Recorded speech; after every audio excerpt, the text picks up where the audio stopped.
Hey guys, Terry Red here, and today we're going to be talking about DOF Config Tool, something that's kind of a mystery to a lot of people because it's a bit daunting, and there's so much information on there. They have no idea what the heck it all is. So I'm going to be basically going through a tour of the tool, the website, and explain roughly what everything is. There's lots of information, so bear with me, but there's no other way to explain this to you guys. So I'm going to try to have it simply explained as best I can. So anyone who has a pinball cabinet, can get this crazy, lights and feedback setups on it.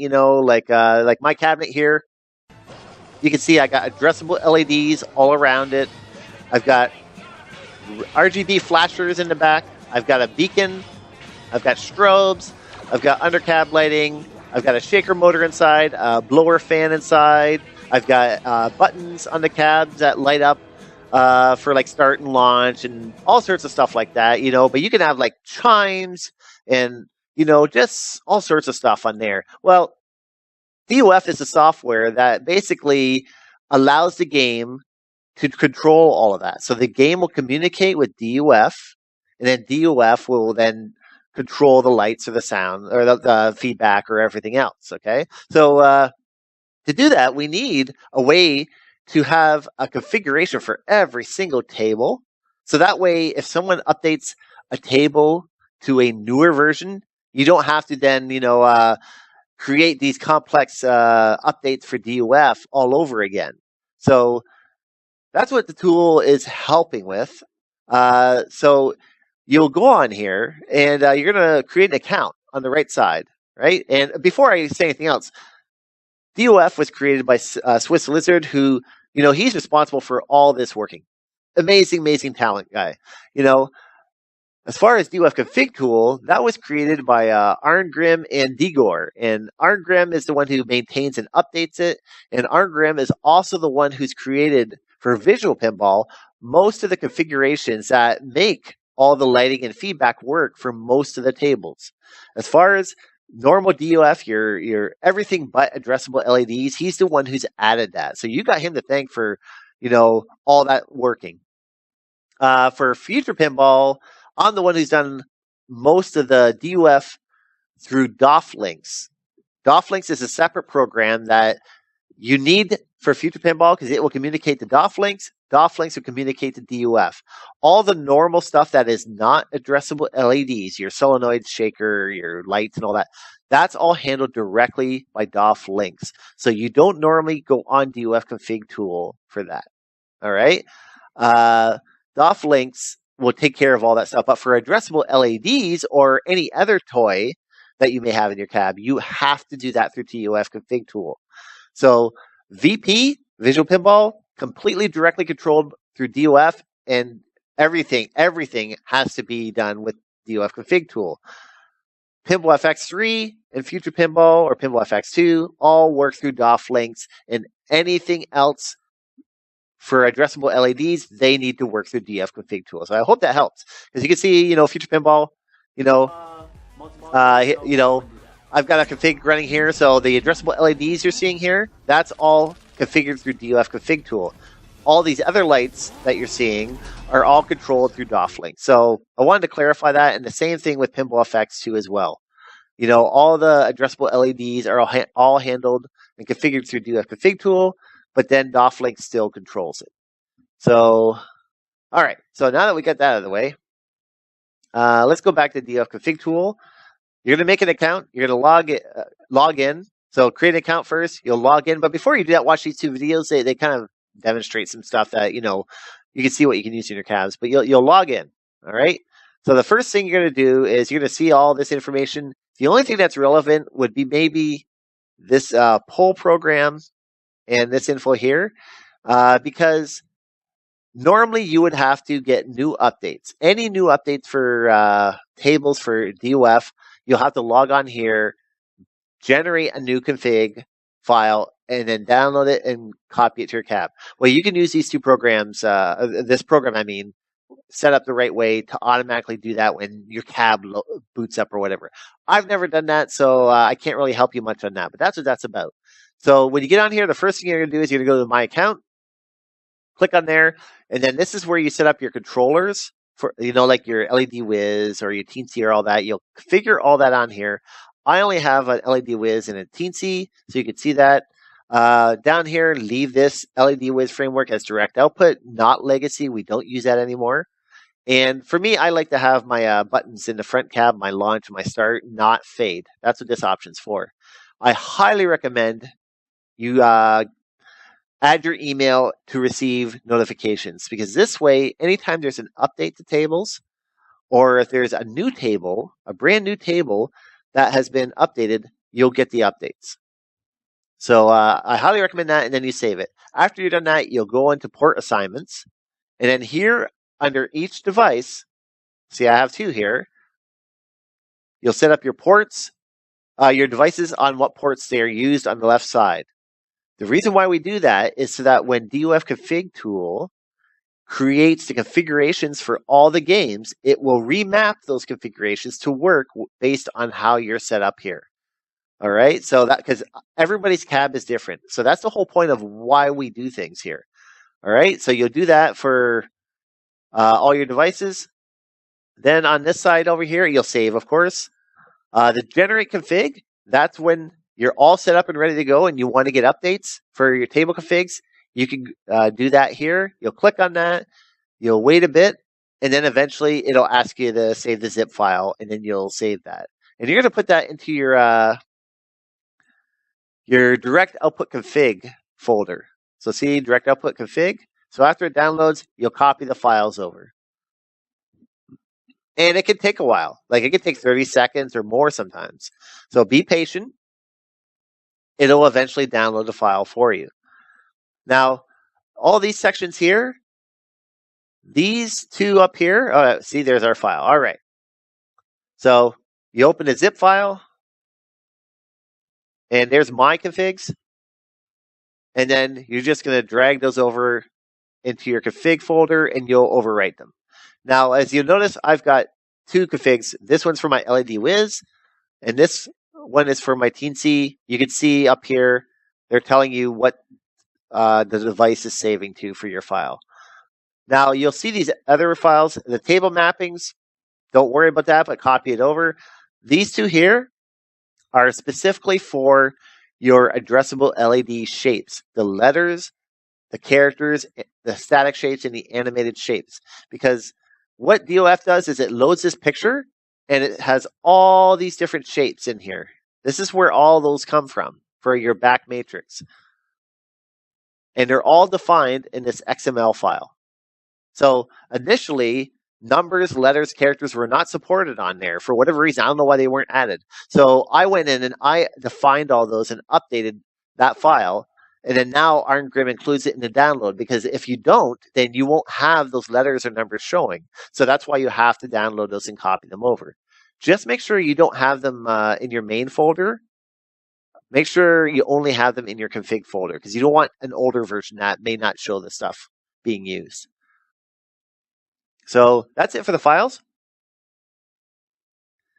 So here for your shaker and your fan, you have a choice of your min and max intensity. That's only if you are using pulse width modulated outputs from your controller to vary the intensity of how much the shaker's going or how much the fan is blowing.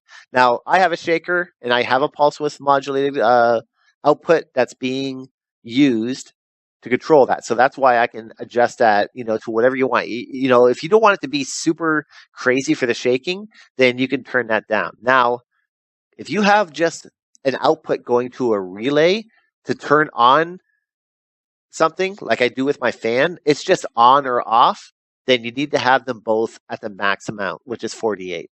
If you don't do that, then you have just like a relay that turns it on and off, then your relay is going to be turning on and off a bazillion times a second based on what you've entered here. You don't want that. You want it left at maximum, because that means it's always going to be just on. It's going to be either on or off, nothing in between. For the custom brightness, that's your strobe. If you have something, that can vary the brightness for your strobe, you can adjust that here. I just have mine on and off. For anything that says MX, that is addressable LEDs. So that means matrix. That's the addressable LED toy, the matrix. So you can adjust the brightness of your strobe that shows up on the back matrix. For the flasher here, that's going to be your RGB flashers, I think, your normal ones, your 5 flashers. And for LED flasher, that's all your addressable LEDs, all of them being adjusted to their brightness. So if you want to turn down the brightness for all of them because they're just too much, you set that here. But understand that's for the left strip, the right strip, the back matrix, and if you have undercab for RGB or addressable LEDs, then it's going to control that as well. And so these guys here, the contact variables, these guys are for drop targets and targets, your solenoids. So for me, I only have a relay that turns that on and off. So the intensity will have to stay max. If you have pulse width modulated controlled outputs through like an octocoupler or something like that, that can change the intensity, then you can change this if you want. Now the duration, you can change that. That's how many milliseconds it will be on and then turn off. Because, like a drop target is just a quick click. It just gets hit and then it drops. Same thing with normal targets. Like this is just your solenoid feedback. Everything down here is addressable LEDs. All you're doing down here is defining the size, the shape, and the position of your 5 RGB flashers on the back matrix, and any letter number characters that are also emulating that. So just go through and define what you want. You don't have to if you want. You can just change the shape. So for example, this is mine here, and it looks like this on mine. I got my 5 circles here, my 5 RGB flashers that are basically emulating your normal real flashers. And as far as the characters down here, if you have any table configs that are using character flashers, then that's going to be, where are we here? That's going to be like these guys here. It's going to be 5 letters or characters that will show up on the back that are emulating your flashers. All right, that's only if a table has that config, and you can define that down there. So now, if it's something like a custom config that I do, it's not necessarily going to affect that. Like if you see jackpot on the back here, let's see if it shows up. I can't remember if it's going to show that or not. But if you see the words jackpot flash on the back, or any other big words or something like that, you're not going to see any effect for that. Okay, so that's it for that. So the only other thing I'm going to mention is you'll notice I have combo here. Combos are defined over here. So a combo is basically taking multiple DOF toys that are activated from a table and having them both activate one device. So as an example here, I only have 9 solenoids instead of 10. One of mine broke. So what I did was I combined my back middle solenoid and my back center solenoid and my middle center solenoid, and I combined them together into combo 4. And then I go over to my port, and then I find the solenoid that I still have working, and I use that combo for that. So every time those 2 devices are triggered in a game, it will trigger through this one single port. So for example, if you have the fire button or the launch button on your cab, or sorry, you only have a launch button, but you want to see the fire button flash the launch button every time a game that uses a fire button, you want to see that actually flash the launch button as well. You can combine both of those as well in the same idea. And for addressable LEDs, I keep going back here. We'll come back to that. For addressable LEDs, it's the same idea. This one combo is for my back matrix. So let's go back here. So one of these is for my back matrix, one of these is for my left, and one of these is for my right matrix for addressable LEDs. The reason why we have to do that is because we have a flasher toy, MX flashers, we have effects as a toy, and we have our browsing effects for like Pinball X, and then we have our strobe effects. The difference between flashers and effects are the flashers are just like what you see here, emulating the normal flashers on a table. The effects are the crazy stuff that, you know, you see me playing on the back and all around, you know, like all the cool animations that I do. So see, so that's the difference there. So that's combining toys. Very powerful. Great for getting extra stuff out of your cab if you want to do some custom stuff. And this is effective with every table. Understand, that's how that works. Every table we make use of this combo. All right, so we got that. So stats. So if you click on stats, this is a way to find out what toys are used on what table. So we have like 947 table configs currently. So if you want to go to, say, where is the shaker? The shaker. You click on that. 241 tables are configured to use that toy. So you can find out if you want to test stuff. This is a quick and easy way to find out what tables use a shaker, or another one, the fire button. That's another one. Not many tables use the fire button. So that way you know if you're running a table, wait a minute, should this be using that fire button? Should it be flashing? And you'll find out real quickly which tables use it.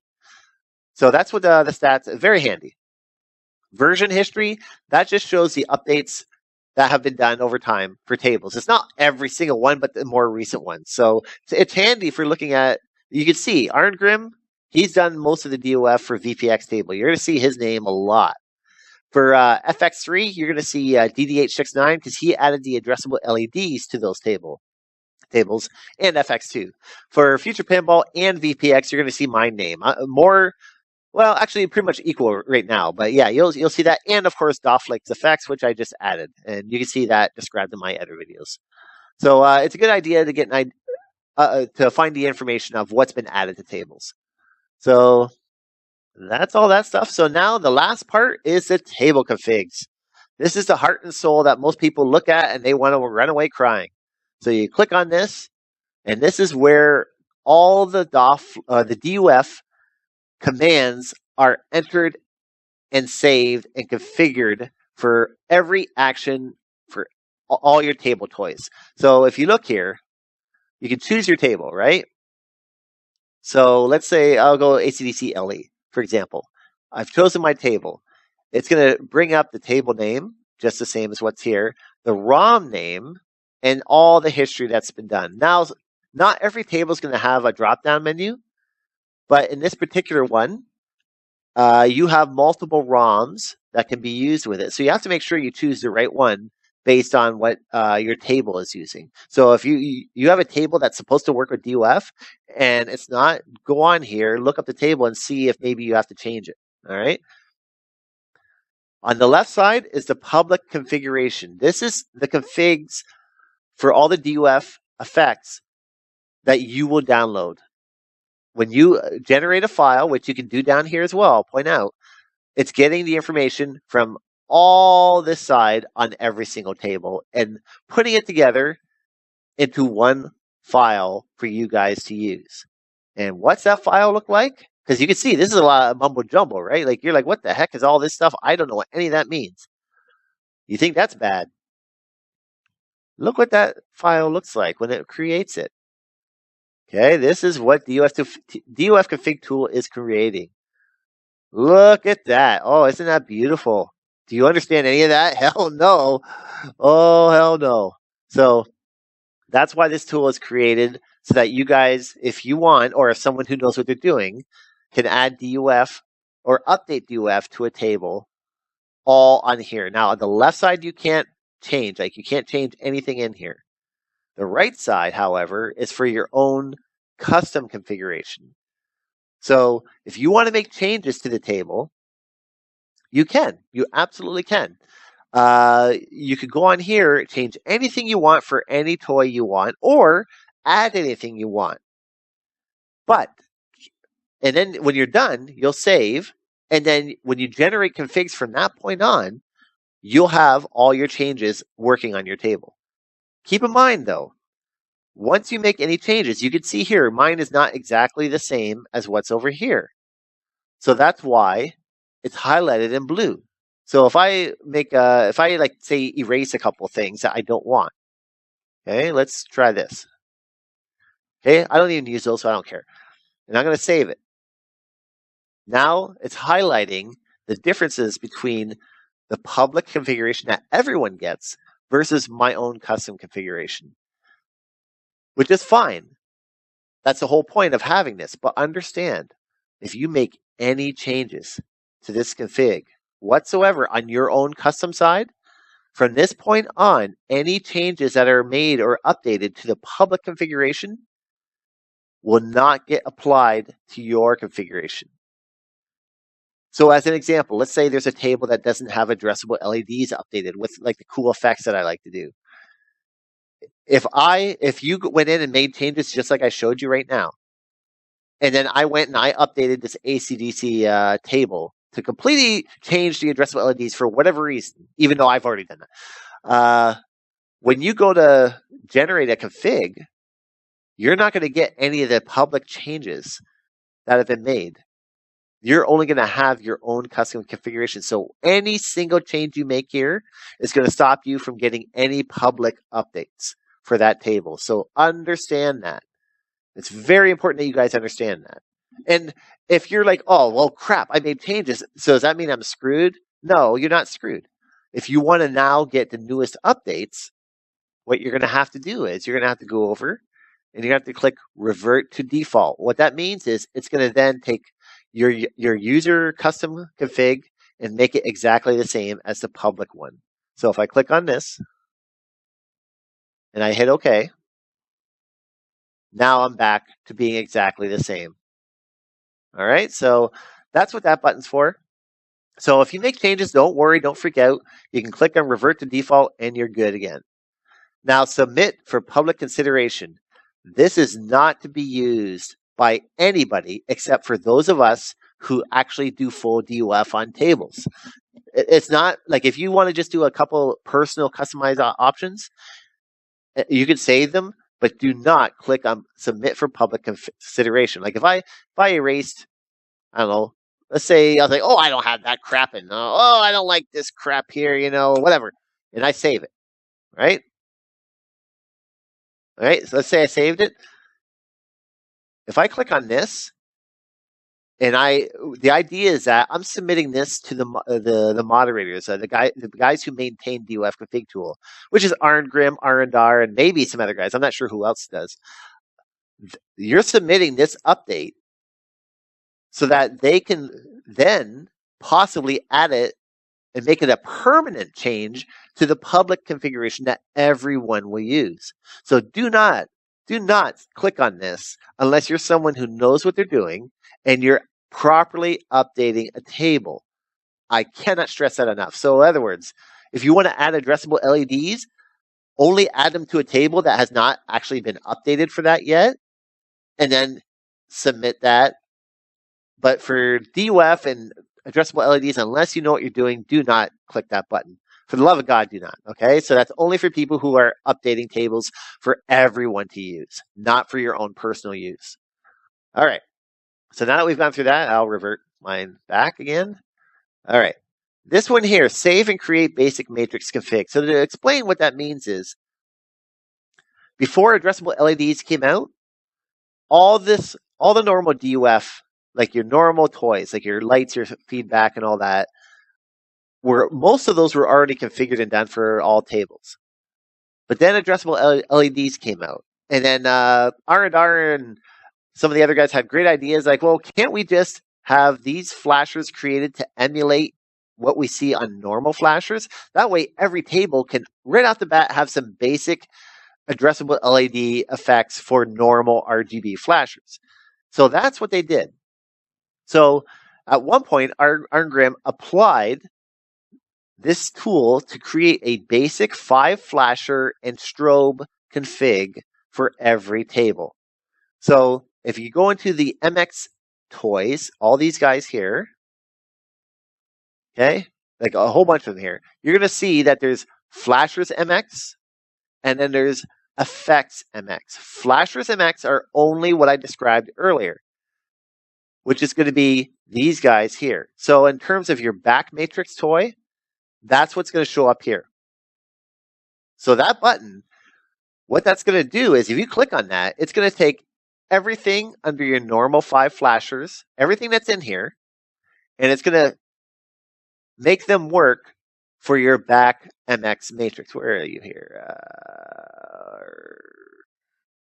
Back flash. Okay, so for your back flashers, it's going to take all those commands and make them work in here. Same with the strobe. Now, most tables will already have that done. So you don't need to even click on that. But I want you to understand why you shouldn't be clicking on that. The only reason why you would ever do that is if you absolutely hated what I made on a table, like the effects on the back, and you want just this normal, boring 5 flasher config and not my crazy explosions and all that. Then for your own personal setup, absolutely. So here's what you do. You save and create basic config, and look what it did. It took all those effects from here, these guys here, all these guys here, and made them work in there. So from this point on, if I save those changes and I generate a config, I'm going to get this boring stuff instead of, the cool stuff. The cool animations and all that you see in the back. So remember that. Okay, so I think that's the last of it I think that's it. Now, as far as what's in here, all these, what the hell do all these commands in, like the W23s or the E501s or, what the heck do all these numbers mean? Well, basically, you're going to have to go onto this page, ports assignments, and click on here. And that's going to bring you to here. This is the DOF wiki. This page describes everything from the general parameters all the way down for addressable LEDs. That's what this page is describing. Okay? So if you want to understand how to add DOF through here, to do exactly what you want with custom DOF and effects and everything, then start reading. Because you're going to find it all in here. It's going to tell you how these commands are created. Like this is one command here that I just highlighted. It's got your trigger. That's your event, your action coming from the table. The table says E118 is going to do this stuff here. All right. Oh, sorry. I messed it up. So E118 is going to do this stuff here. All right. So this translates to when the table triggers E118, it's going to make the start button blink and fade up and down for that amount of time. So if you want to go through and figure out every single trigger and command that's on one single toy, it's all done right here. And that's how I had to figure all this stuff out. So all the stuff you see me adding to these tables, I did a lot of reading. So there you go. So that's all I'm going to do for this video because that's a lot as is. It's way too much to go into it heavily, but I will do another video to show how you guys can add your own DOF to the DOF Config Tool the easy way compared to doing it through here, because I created a new tool called DOF Config Creator Sheet. It's an Excel sheet that basically will allow you to easily add addressable LEDs and also normal DOF if you want. But you will still have to have a basic understanding of how it works. And that's why I did this video, so that you can understand how to add stuff here if you want, how to make changes. But you have to know the table. You have to know what the triggers are for the table.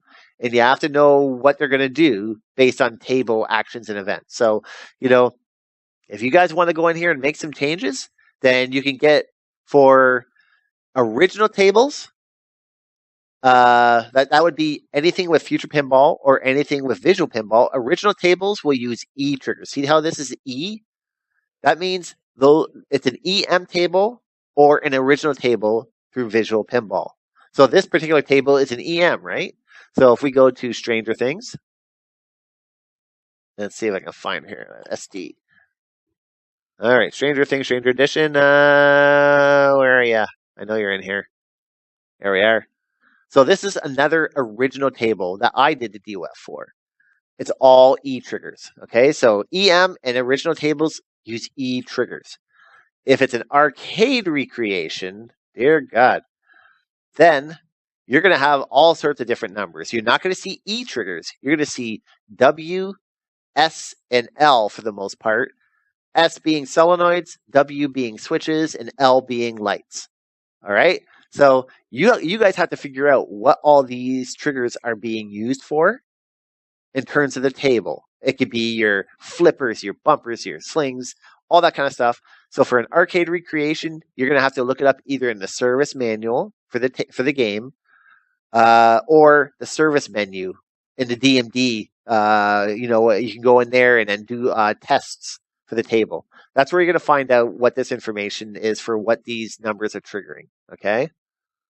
So as far as an original table, though, like Stranger Things, Stranger Edition, you're gonna have to go through the code of the entire table to find that stuff out. You're gonna have to look for. In this case, I added the DOF on this table. You're gonna have to look for the triggers based on the DOF commands, like this one here. Okay, so like this is a under cab trigger as an example. That's where you're gonna find that information. And for Future Pinball, same idea. If it's got addressable LEDs added, you're gonna be looking for my DOF links code. And this is an example. This is a DOF command that will work with this DOF config tool. All right. It has an E trigger 497. And then you would do the same thing. You'd look up the table. In this case, it was Tron. Let's see there. Tron. Oh, no, it's Future Pinball. Tron. Future Pinball is different. You have to go through the FP. So in this case, it was Tron. Not too many are filled out here, just so you guys know. Where Stern Ultimate, yes. So this is one I did here. Look at that. It's only addressable LEDs. So if you wanted to look up this particular trigger, so you can want to change something, then you'll have to find it on here. One way of doing that is you can just do Control F. So I need 497. So you can just go like this, 497, and there you go. You can see that trigger is right there for that command. Okay, so again, more information than you probably wanted, but if you guys ever want to dabble into DOF to make changes or to add support to a table, then you got to understand how DOF Config Tool works. So that's the basics. That should get you all the information you need to know for changing stuff on here. So good luck, guys, and look for my other videos that will show you how to add stuff on here the easy way using my tool versus the old way of, well, however you wanted to do it. But I used to do it with a notepad, text file and notepad. I'd type it up on here, keep track of everything that way, and copy it over here. And you don't want to do that. So keep an eye out for another video. So see you later. Bye.